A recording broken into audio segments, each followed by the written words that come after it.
चले अब पढ़ते हैं न्यूमेरिकल नंबर 7 की जानिब और बुक की तरफ देखें और सवाल को रीड आउट करना शुरू कर रहा हूँ मैं। तो आप ये देखिए, if 16 centimetre cube of hydrogen.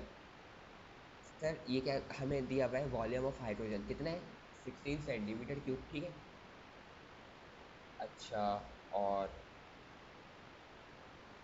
आगे क्या है sir, if uses in 30 second, if uses in 30 second, तो टाइम क्या दिया हुआ है फ्यूज़ होने का हाइड्रोजन का, 30 second. From a porous material what volume of sulphur dioxide will effuse. अब मालूम क्या करना है हमें, वॉल्यूम मालूम करना है किसका, सल्फर डाइऑक्साइड का। बहुत आसान है सवाल, जो बोल रहा है वो लिख रहा हूँ मैं। Will effuse in the same time, और इसका भी टाइम क्या होगा, टी, सल्फर डाइऑक्साइड भी क्या होगा, 30 सेकेंड ही होगा। अंडर सिमिलर कंडीशंस, ठीक है। तो अब हमें मालूम क्या करना है, वॉल्यूम मालूम करना है सल्फर डाइऑक्साइड का। अच्छा, ये जो दो चीज़ें आपको नज़र आ रही हैं, आपको यकीनन समझ आ रहा होगा थोड़ा थोड़ा तो, कि M molecular mass of hydrogen क्या होता है भाई, 2 होता है।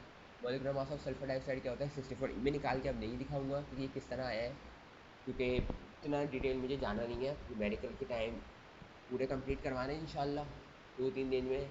तो इंशाल्लाह ताला ये आपको पहले भी मैं करवा चुका हूँ, तो आप पिछला हमारा लेक्चर देख सकते हैं। तो सल्फर का होता है वैसे 32, 16 को 2 से मल्टीप्लाई कराएं तो 32 होगा, 32 को 32 से ऐड करेंगे तो 64 होगा। और हमें पता है कि हम रेट को किस तरह करते हैं कंपेयर। तो RH2 अपॉन RSO2 किस तरह होगा, ये रेसिप्रोकल में जाएगा MSO2, और RH2 है तो ये MH2, इस तरीके से चले जाएगा हमारा। और सल्फर डाइऑक्साइड का क्या होगा, मोलिकुलर मास 64, हाइड्रोजन का 2, सॉल्व करेंगे तो 32 हो जाएगा, 2 वन ज़ा 2, 2 32 ज़ा 64। इसको डिवाइड कराएंगे, रूट निकालेंगे तो 5.56 आ जाएगा, ठीक है। अच्छा, अब इधर तक तो आपको समझ आ जाएगा। इसके बाद वाली जो कहानी है उसको आप गौर से सुने समझें, क्योंकि इसके बाद की असल कहानी है। मैंने आपसे रेट का जिक्र किया था, ये रेट का मतलब क्या होता है, विद रिस्पेक्ट टू टाइम। कोई भी चेंज हो विद रिस्पेक्ट टू टाइम, उसे हम कहेंगे रेट। तो सर इसमें वॉल्यूम का जिक्र है, तो वॉल्यूम ऊपर रखेंगे और विद रिस्पेक्ट टू टाइम क्या हो जाएगा हमारा, चेंज आ रहा होगा किसका, हाइड्रोजन का। तो हाइड्रोजन का वॉल्यूम इसके मुताबिक चेंज होगा टाइम के, तो टाइम से चेंज होगा, तो इसलिए मैंने सिर्फ फिलहाल RH2 की बात कर रहा हूँ पहले। फिर क्या हो रहा है, RH2 इससे डिवाइड हो रहा है, और RSO2 का मतलब कैसा, रेट। रेट किसके चेंज होता है, विद रिस्पेक्ट टू टाइम, ठीक है। और इसमें विद रिस्पेक्ट टू टाइम, तो मगर क्वांटिटी क्या है आपके पास, वॉल्यूम है, तो वॉल्यूम क्या हो जाएगी, VSO2, ठीक है। ये स्टेप आप लोगों को समझने वाला है, अगर ये स्टेप समझ लिया तो आप लोगों ने पूरा काम समझ ही लिया है। दोबारा बता दूं, रेट का मतलब आप बताया था विद रिस्पेक्ट टू टाइम, तो विद रिस्पेक्ट टू टाइम तो मैंने लिख दिया। अरे किसके रिस्पेक्ट, कौन सी फिजिकल क्वांटिटी है, कौन सी क्वांटिटी है जिसके रिस्पेक्ट से वो टाइम चेंज, जिसके रिस्पेक्ट से वो चेंज होगा। तो भाई वॉल्यूम, हम शुरू से ही पढ़ते आ रहे हैं वॉल्यूम, तो वॉल्यूम ये जो चेंज होगा हाइड्रोजन का और sulphur dioxide with respect to time आ जाएगा। सिंपल है, डिवाइड है तो मल्टीप्लाई कराने के लिए क्या करेंगे भाई, रेसिप्रोकल करेंगे। अच्छा, वैल्यू सपोर्ट करानी है, VH2 क्या है हमारे पास, 16 है, टाइम H2 क्या है, 30 सेकेंड है। अच्छा, इसको ऊपर लेके जाएंगे तो ऐसे बताते हैं मल्टीप्लाई की वजह से डिवाइड हो रहा है, तो मल्टीप्लाई करवाएंगे तो रेसिप्रोकल हो जाएगा और ये 30 हो जाएगा और VSO2 नीचे आ जाएगा। VSO2 निकालना है हमने, 30 से 30 क्या हो जाएगा, कैंसिल हो जाएगा, 16 अपॉन VSO2 हो जाएगा और 5.65 हो जाएगा। इन शॉर्ट इसको वहाँ लेके जाएंगे, इसको इधर लेके जाएंगे, डिवाइड कराएंगे 16 को 5.656 से, आंसर निकाल लेंगे 2.828 सेंटीमीटर क्यूब, ठीक है।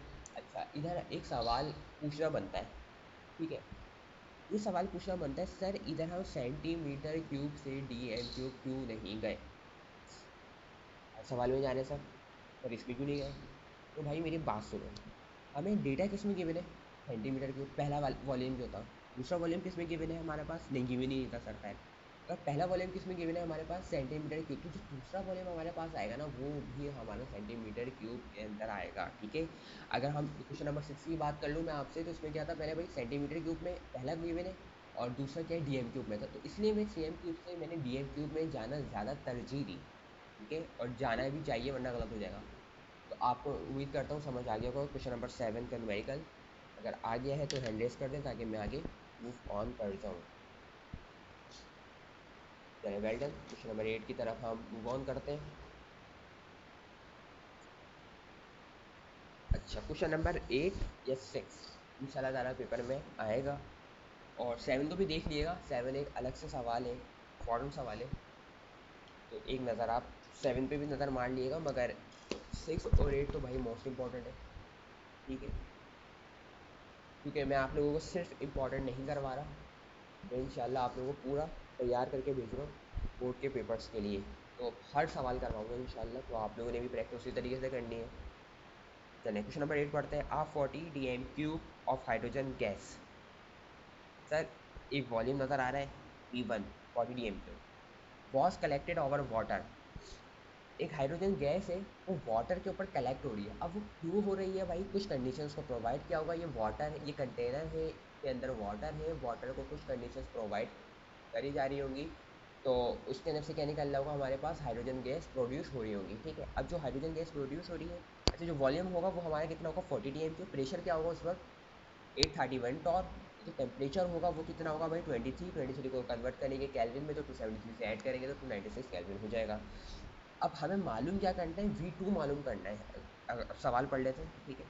What would be the volume of dry hydrogen gas. हमें निकालना है वॉल्यूम किसका, ड्राई हाइड्रोजन गैस का हमें क्या निकालना है, वॉल्यूम निकालना है। ये याद रखिएगा, ड्राई की बात कर रहे हैं इधर, ठीक है। अच्छा आगे पढ़ते हैं। At standard conditions the vapour pressure of water at 23 degree centigrade is 21 torr. तो वेपर प्रेशर जो होगा, यानी कि प्रेशर ही होगा वाटर का, कितना होगा भाई 21 टॉर होगा। तो प्रेशर होगा वाटर का वो कितना होगा 21 टॉर होगा। अच्छा ये बोल रहा है कि स्टैंडर्ड कंडीशंस के अंदर ना, स्टैंडर्ड कंडीशन में क्या वॉल्यूम होगा, तो स्टैंडर्ड कंडीशन का मतलब क्या होगा, हमारे पास टेम्परेचर टू क्या होगा, T2 क्या हो जाएगा 273 केल्विन। कि भाई स्टैंडर्ड कंडीशन क्या होती है, यही होता है कि हमारा टेम्परेचर क्या हो जाता है 273 केल्विन। तो इसने हमें साफ अल्फाजों में नहीं बताया कि भाई T2 हमारा 273 केल्विन होगा, मगर इसने हमें घुमा के कॉन्सेप्चुअल लेके गया और हमें ये कहा कि स्टैंडर्ड कंडीशंस पे इसका वॉल्यूम क्या होना चाहिए। स्टैंडर्ड वॉल्यूम आपको पता है क्या होगा, एक स्टैंडर्ड क्या होगा, टेम्परेचर हमारे पास 273 केल्विन होगा, ठीक है। अच्छा अब मेरी बात सुने, एक कहानी है, इसको समझ लिया आपने तो ये पूरा न्यूमेरिकल आपके हाथ में है, ठीक है। आप बोलेंगे सर ये बहुत बच्चों वाला न्यूमेरिकल है, बहुत इजी न्यूमेरिकल था। भाई ये देखो, ये कंटेनर लिया मैंने, इसमें वाटर फिल किया, इसको कुछ कंडीशंस प्रोवाइड करी, प्रेशर दिया, इसका कुछ रखा, इसका टेम्परेचर रखा मैंने, ठीक है। अब सारी चीज़ इसके क्या है, प्रेशर रखा मैंने वो P1 कहलाएगा, वॉल्यूम जो इसका V1 होगा, टेम्परेचर क्या होगा इसका T1 होगा, ठीक है। अब मैंने इसको क्या करा, अब मैंने इसको करना शुरू करा हीट, हीट करना शुरू करा, इसका टेम्परेचर हो गया T2। जैसे ही T2 हुआ क्या हुआ, ये इसके हाइड्रोजन के जो मॉलिक्यूल्स हैं वो क्या हुए, एवापोरेट होने शुरू हुए।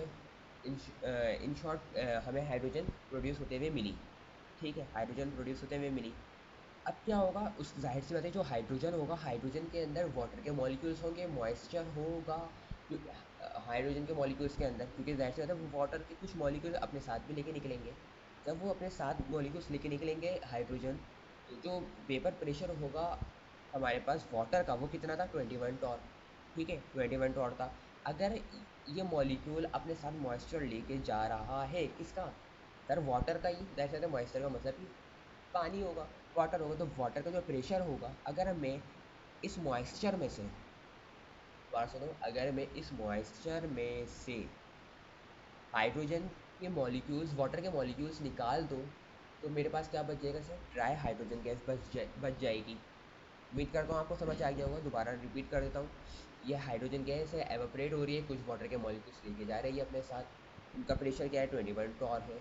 अगर मुझे ड्राई गैस की बात करनी है, ड्राई का मतलब क्या होता है खुश, अब अगर मुझे मॉइस्चर हटाना है इसमें से, तो मैं क्या करूँगा, इसका जो मॉइस्चर है ना, वो क्या करूँगा, इसको किससे माइनस करवा दूंगा, इसको किससे रिमूव करवाऊंगा, क्या हटाना क्या है मुझे इसमें हाइड्रोजन मॉलिक्यूल में से, सर पानी। इस वाटर के मॉलिक्यूल के जो प्रेशर होगा उसको मैं माइनस करा दूंगा मॉइस्चर से, तो फाइनली मेरे पास जो आएगा वो क्या आ जाएगा, एक ड्राई हाइड्रोजन गैस का प्रेशर आ जाएगा, ठीक है। तो मैंने ये करा, पी मॉइस्ट का मतलब क्या हो जाएगा भाई 831, ये तो पहले था ना, P1 था ना 831 था इसका प्रेशर, और वाटर का क्या हो जाएगा भाई 21, इसमें से इसको माइनस करेंगे तो 810 हो जाएगा, जिस तरह हमें पता है V1 upon T1 is equal to V2 upon T2। और निकालना क्या है भाई, V2 निकालना है, V2 को इधर ही रखेंगे, अदर इसको मल्टीप्लाई कराएंगे, इसको नीचे डिवाइड कराएंगे, फर्दर वॉल्यूम वैल्यूज को पुट करेंगे, आंसर निकाल देंगे, ठीक है। इन शॉर्ट बहुत आसान न्यूमेरिकल है, मगर ये कहानी अगर जिसको नहीं पता तो वो सिर्फ सोचते रहेगा किस में से किसको माइनस कराना है। ठीक है, उम्मीद करता हूँ आपको समझ आ गया होगा। अगर आ गया तो हैंड रेस कर दें। Well done. तो अब हमारे चैप्टर नंबर 4 के अल्हम्दुलिल्लाह न्यूमेरिकल्स कंप्लीट हो गए। अब नेक्स्ट वीडियोस में हम मिलेंगे इंशाल्लाह चैप्टर नंबर 7 के न्यूमेरिकल के साथ।